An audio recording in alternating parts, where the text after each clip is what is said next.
반갑습니다. 김종건입니다. 자, 오늘도 지난 시간에 이어서 고려의 대외관계를 한번 살펴보려고 하는데요.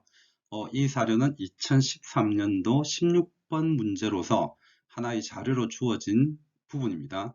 네, 그 부분을 제가 조금 더 확대를 해서 다시 나올 만한 부분까지를 한번 집어넣어 봤습니다. 한번 같이 보시죠.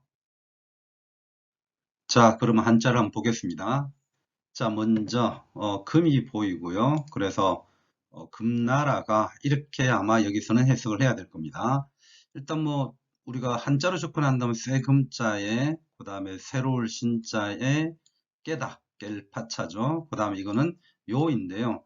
그래서 여기에서는 네, 이 금이라는 것과 요라고 하는 것이 나라 이름임을 어느 정도 알고 있어야 됩니다. 그래서 해석을 한다면 금나라가 요 나라를 새롭게 깨뜨렸다. 자, 이렇게 해석이 가능할 거고요.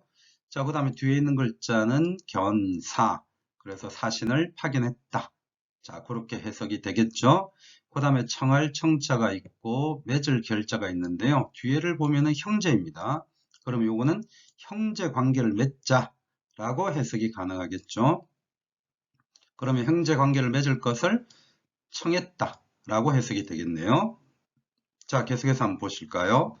자, 그랬더니 대신들이 극언을 하면서 불가하다라고 했습니다.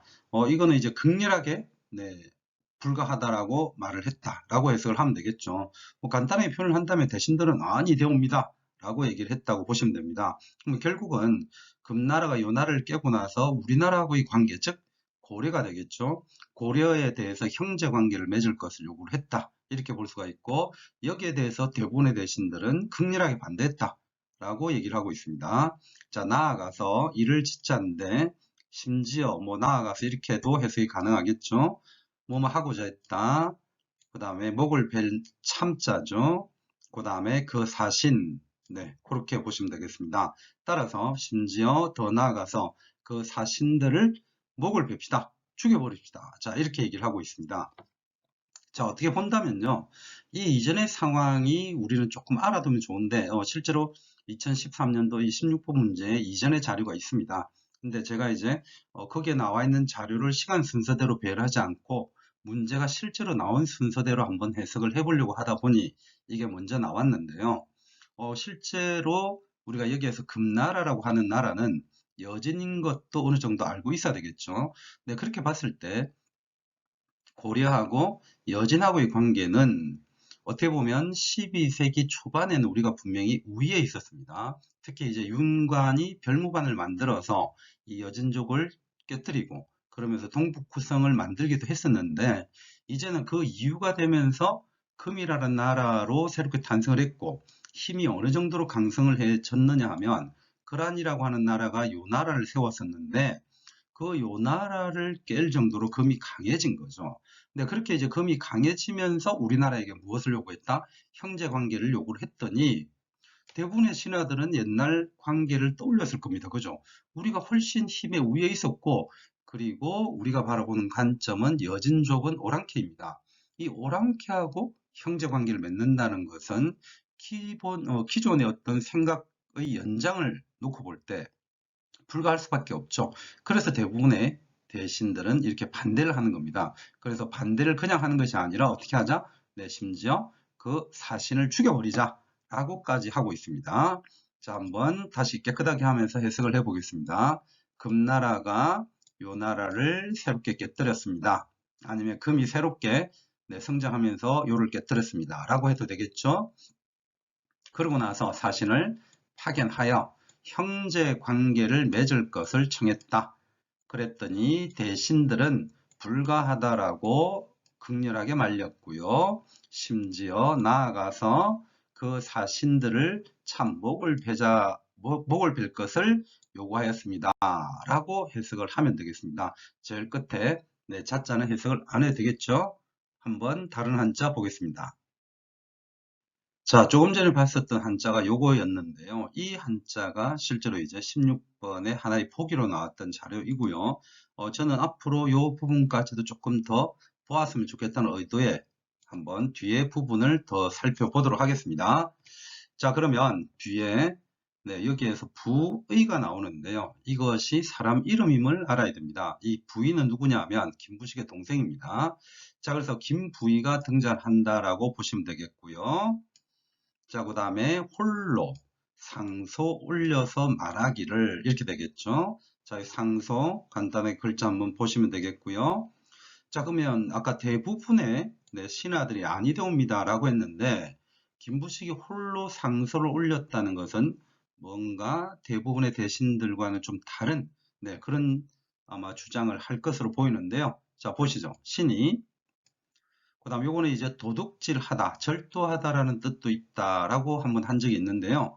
실제로 대부분은 이 절도보다는 곰곰이 생각해 보건대 이런 뜻이 굉장히 많이 사용되고 있습니다. 이런 뜻으로. 그래서 이 절 나오면 곰곰이 생각을 해 보건대 라고 해보시면 되겠고요. 네, 한번 보았다. 그래서 살펴보았더니요. 한나라 한자고요. 그 다음에 흉노가 나오죠. 그래서 한나라하고 흉노의 관계 이렇게 의역이 가능할 겁니다. 그래서 한나라가 흉노에 대해서 이게 직역이니까 한나라와 흉노 자, 그 다음에 똑같은 문장 구조죠. 당나라와 돌궐에 대해서 해석되겠죠. 다시 한번 보시죠. 신이 곰곰이 생각해서 바라보건대 한나라하고 흉노 때에도 그리고 당과 돌궐 때에도요. 관계에서 혹은 함께 엿자고 서로 칭신한 적이 있다. 자, 이렇게 되어 있는데요. 자, 이거는 이제 어떤 얘기냐 하면 우리가 중국을 생각을 해보면 한나라와 당나라는 당시에 중국을 통일했었던 굉장히 강대한 국가였습니다. 그런데 이들 국가도 초기에는요. 흉노에 대해서 신하를 칭한 적이 있고 그래서 공주를 시집 보내기도 해서 그들을 달래주었던 적이 있습니다. 그런 얘기들 하고 있는 거죠. 그리고 당에서도 그런 적이 있어요. 그래서 소위 말해서 이제 화번 공주라고 해서 돌고래에게 공주를 시집 보낸 적도 있거든요. 아마 그런 사례들을 지금 끄집어낸 것 같습니다. 한때도 그런 적이 있고 당 때도 그런 적이 있다. 어떤 적이요? 칭신한 적이 있다. 그러면 뒤에 말은 충분히 예상이 되시죠? 한번 보실까요? 혹, 그 다음에 하, 가 이렇게 나와 있는데 이 가자는 시집 보낼 가자입니다. 그러면 뒤에 공주가 있는 걸로 봐서 공주를 시집 보냈다. 자, 그러면 조금만 읽어보면 문맥상으로 충분히 이해가 될 겁니다. 이 김부희가 생각을 해보건데 한나라와 당나라도 흉노나 돌궐에 대해서 칭신한 적이 있고 공주를 시집 보낸 적도 있다. 이렇게 얘기를 합니다. 이렇게 얘기를 하고 있습니다. 자, 그러면서 무릇 범자고요. 가할 가자 가능하다. 자, 그러면서 화친을 하려고 하는 것. 자, 자는 보통 이제 끝에 나올 경우에는 선생님들이 그냥 해석을 자연스럽게 하시면 돼요. 저는 이 자자에 대해서는 잘 신경을 안 쓰는 편입니다. 그래서 핵심은 화친이죠. 그러면 무릇 화친을 하려고 했을 때는 하지 않은 적이 없다. 무불이죠. 그것을 이렇게 보시면 됩니다. 그럼 결국은 이 뒤에 있는 이 문장은요. 화친하려고 했을 때는 그렇게 했다는 겁니다. 자, 그러면 역시 김부의 얘기가 어느 정도 보이시나요? 한번 치우면서 다시 해석을 해보도록 하겠습니다. 자, 첫 번째, 금나라가 요를 깨뜨리고 나서 형제관계를 요구했더니 대신들은 그건 하여 불가하다라고 얘기했고 거기에 대해서 김부인은 홀로 상소를 올려서 말하기를 신이 곰곰이 생각을 해서 보건대 한과 흉노 때에도 그랬고요. 그 다음에 당이 돌궐에 대해서도 그렇고 혹 칭신한 적이 있습니다. 그리고 공주를 시집 보낸 적도 있습니다. 혹은 그런데 무릇 화친하려고 하면 화친이 가능하다고 생각했을 때는 무불 위지 그렇게 했습니다. 자, 그래서 결국 김부인은 무엇을 얘기합니까? 홀로 굳이 그 형제의 관계에 대해서 뭘 그렇게 반대할 필요가 있습니까? 화친하려고 할 때는 한나라도 그랬고 당도 그랬으니 우리도 그렇게 하는 게 옳다. 지금 그런 얘기를 하고 있는 거죠. 다음 한자 한번 보겠습니다. 자, 다음 한자를 보시면 이렇습니다. 조금 전까지 내용도 다시 한번 떠올려 주시고요. 자, 그럼 마지막에 보이는 한자가 이렇습니다. 신이 엎드려서 원컨대 이렇게 얘기하고 있습니다. 성조께서, 자, 이 성조는요 그냥 왕을 지칭하는 용어라고 보시면 돼요. 그래, 폐하께서는 이렇게 얘기를 하는 거죠. 생각을 하자, 어떤 생각을 하자, 생각을 사자죠. 그 다음에 긴 도모, 그리고 먼 책략. 자, 그렇게 해석을 한번 해볼 수가 있을 건데요. 그래서 이거는 먼 책략과, 아니죠, 긴 책략, 긴 도모와 먼 책략 이렇게 되는 거니까 약간만 단어를 바꿔주면 되겠죠. 뭔가 장구한 계획. 자, 그런 것이라고 보면 되겠습니다. 그러면 장구한 계획과 대책을 생각을 하시길 바랍니다. 라고 해석이 가능할 겁니다. 폐하께서는 장관 계획과 대책을 가지고서 생각하시고서요. 그 다음에 뒤에 보시죠. 국가, 나라를 지키겠다는 것으로서, 그리고 엔드가 될지 그러나가 될지 뒤에는 보셔야죠. 후회. 그러면 연결해서 이렇게 하면 되겠네요. 폐하께서는 장구한 계획과 대책을 세우시어 생각하시어 국가를 보존하고 후회가 없도록 하시길 바랍니다. 이런 느낌이죠. 자, 김부인은 지금 어떤 주장을 하고 있다? 네, 금나라가 형제 관계를 요구하는 것에 대해서 다들 반대를 하는데 한나라도 그리고 당나라도 보았더니 화친하려고 했을 때는 했다.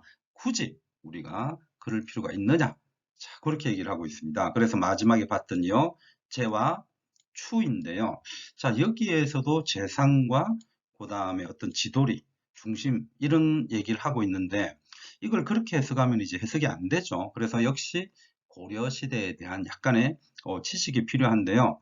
우리는 고려시대 때 정치 기구로서 중서문화성하고요. 그 다음에 중추원이라는 것을 알고 있습니다. 그 중서문화성 안에 있는 높은 고관 대작들을 재신이라고 부르고요.